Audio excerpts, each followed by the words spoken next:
everyone, and welcome back to the channel. I hope that you are all doing well. Today I wanted to share some happy mail that I received yesterday in the mail. Today is August 11th, so I got this on August 10th from Trish. And let me see if I can get it here. She sent me these pens, and I believe they are, I don't say if they're gel, but they do write blue, gray, and white. And that blue it looks more purple to me.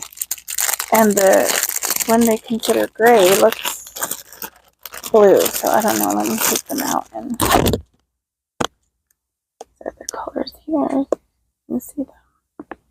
I haven't tried them out yet, so I'll try to do a test in just a minute on some paper that I have here. And then these also came, they are the sticky notes. I don't know why, I always look under to make sure it's in there.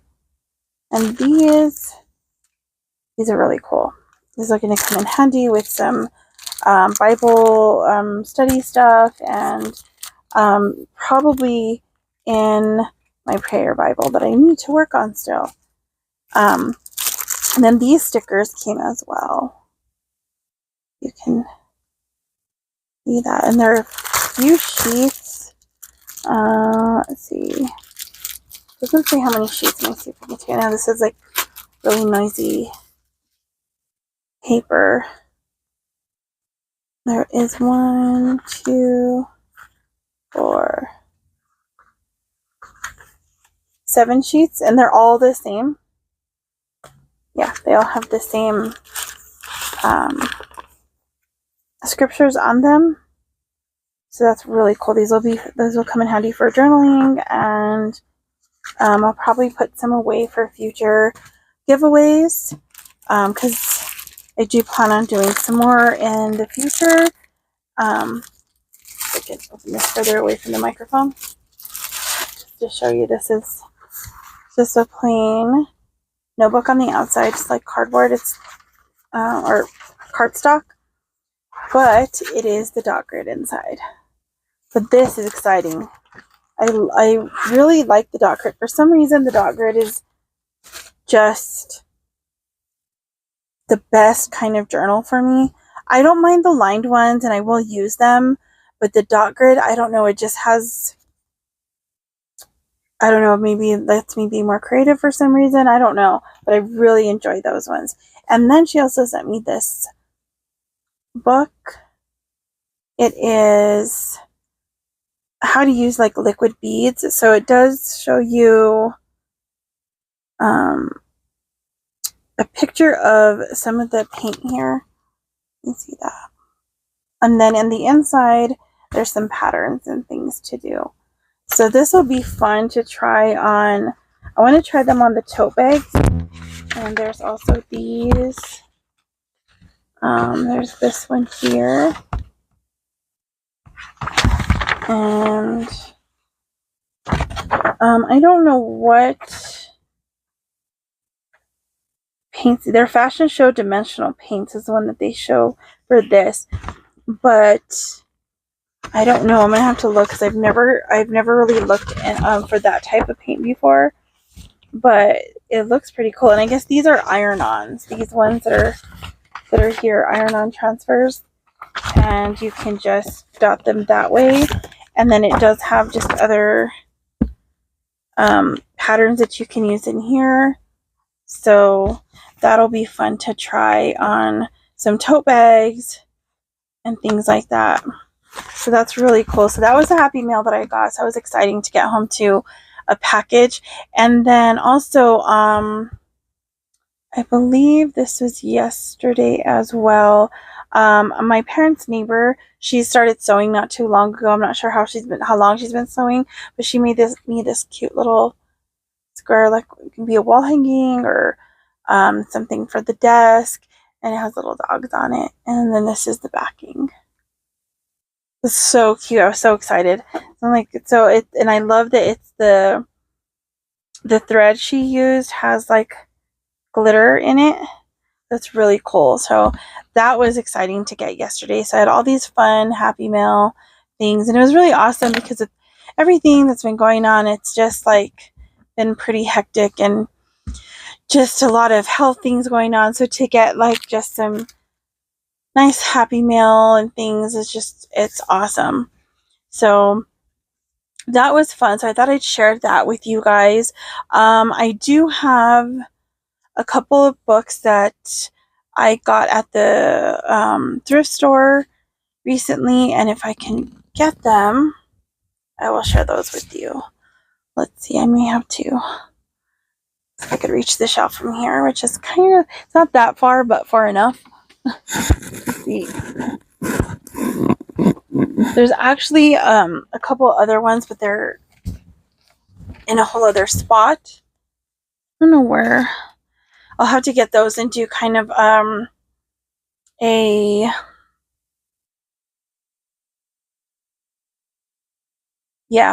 like a show of the books, I guess, that I've gotten at the thrift store.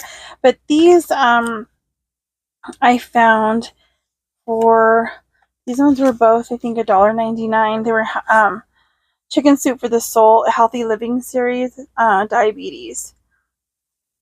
So it shows on the back here that they have one for asthma, one for stress, one for heart disease.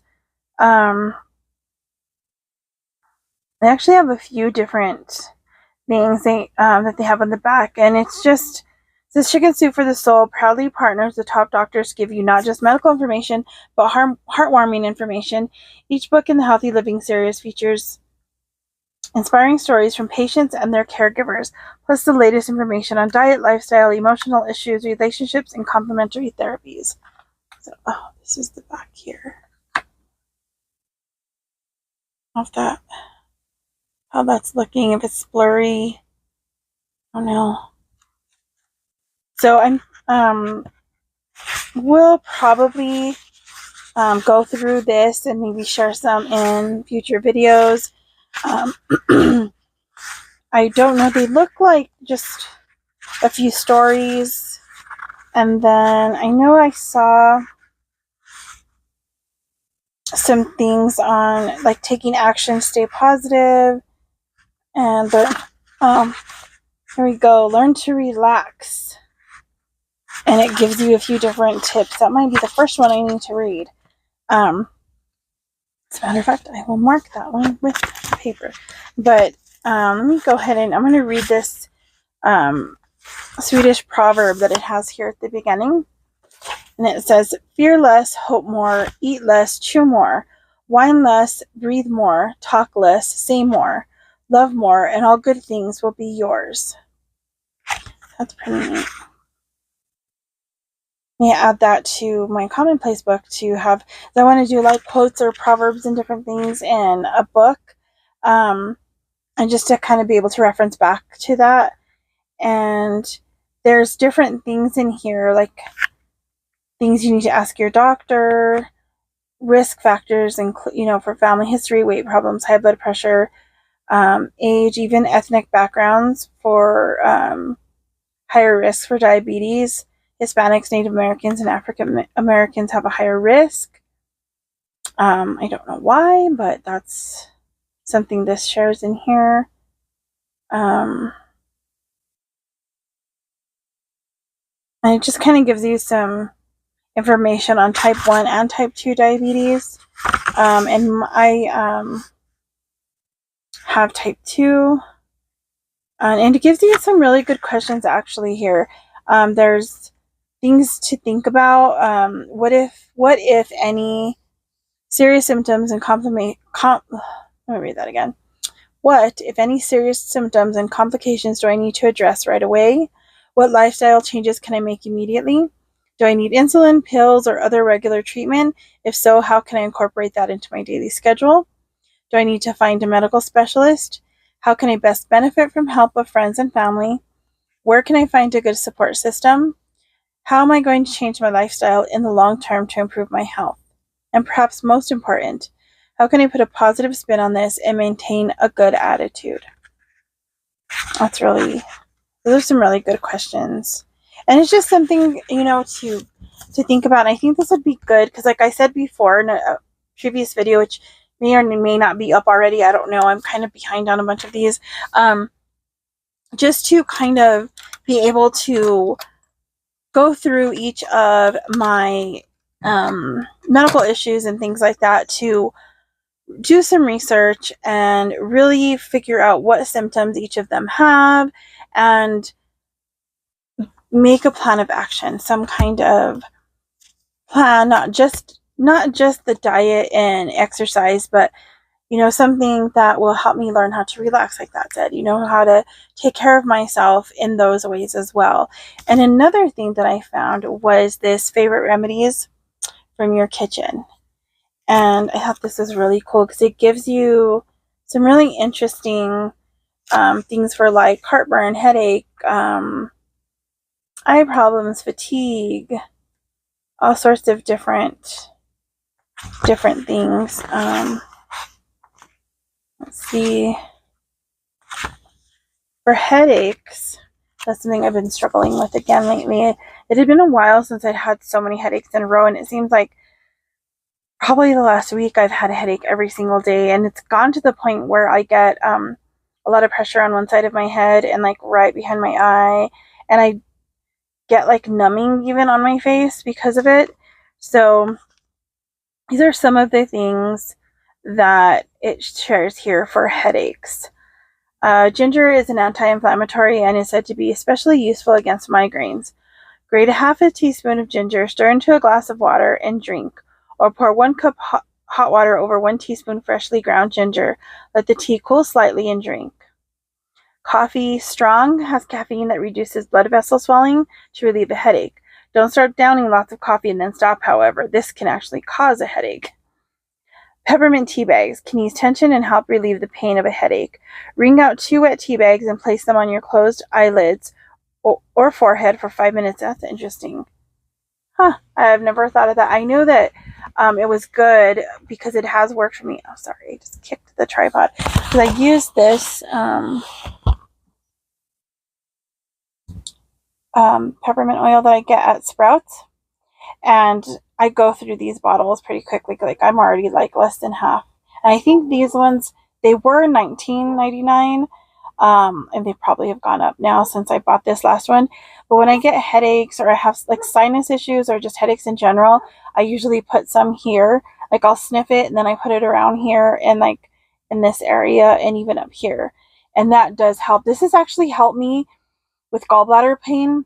When I notice that it's bothering me just a little bit and I don't want it to get too out of control, I put some of this over my gallbladder. And I've also used castor oil in that area as well. And Trish had sent me this castor oil a while back. It's this brand here. The one that I had used before was in a pink and white bottle, Heritage or something like that. I'm not sure. The thing is that's in a plastic bottle. I couldn't find the glass. And from what I understand, you're supposed to, it's better to use them in amber glass bottles because it can break down the plastic that it's in. So that's one thing. But I've been using this on my face more. I was using this in my belly button and like things like that to help with digestion, and it seemed to help. And it has helped my skin to get, I had really dry skin and it's helped a lot. And what else have I used? There's a few other things that my friend Margie has made as well. She makes soaps that have coconut oil in them, and she made me this oil, and I'm not sure. I think the base was coconut oil, but I'm not positive. And then she just puts flowers and stuff in it, and I use it as like a face oil, or you can use it like in your bath or soak your feet or whatever. And also magnesium is one thing that she was telling me to use a lot of, that it was helping her with some of her headaches and things that were going on. So she was putting it kind of here on her neck, temples, and she was getting some really bad headaches. So I have a little bit left of what she had shared with me a while back. And before that, my sister had made me some. She'd got the magnesium, and you put it in water on the stove, and you can let it get hot. You don't let it boil, but you stir it the entire time until it dissolves, and then you let it cool off, and then you can put it in a spray bottle. So I had used that one, and then Margie had given me some more, so I have a little bit left, so I need to start using that again. But are there any things that you guys use for headaches, any kind of herbal teas, any kinds of things like that? Have you tried any of these things, and have they worked for you?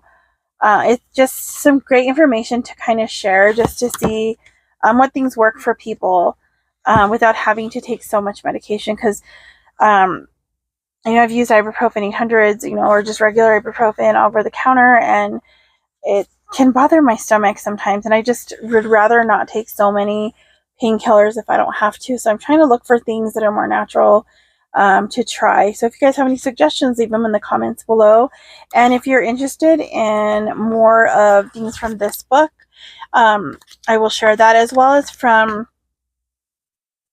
the other books I was talking about. I don't know where they're at right now, but they're the herbal books for the tea, and that one, I think it's with my tea, actually. And then I have the one that the Rio Grande Herbal Company one, and it has a few uses for different herbs, especially the ones that grow around here in the Southwest. So I will eventually get those out and kind of share some of the teas that I have, as well as what I've used them for. And I do want to start drinking more tea again. I have my Keurig here that right now it's covered. I use it still for coffee sometimes, but I haven't done that in a while. I have used it a few times, but just not regularly like I was. So it's time to do that again, so I can do both my tea and coffee in there. And so I will kind of share that a little bit more as well, like what teas I'm drinking and things like that. So if you guys, do you guys like tea, coffee? What is your favorite thing? And if you do like coffee, do you flavor it with creamer, or do you have a favorite coffee flavor? What about tea? Are you an herbal tea drinker, or iced tea, sweet tea? What kind of teas do you guys like? Let me know in the comments below, and I hope that you guys have a wonderful day, and I will see you in the next one. God bless you. Bye.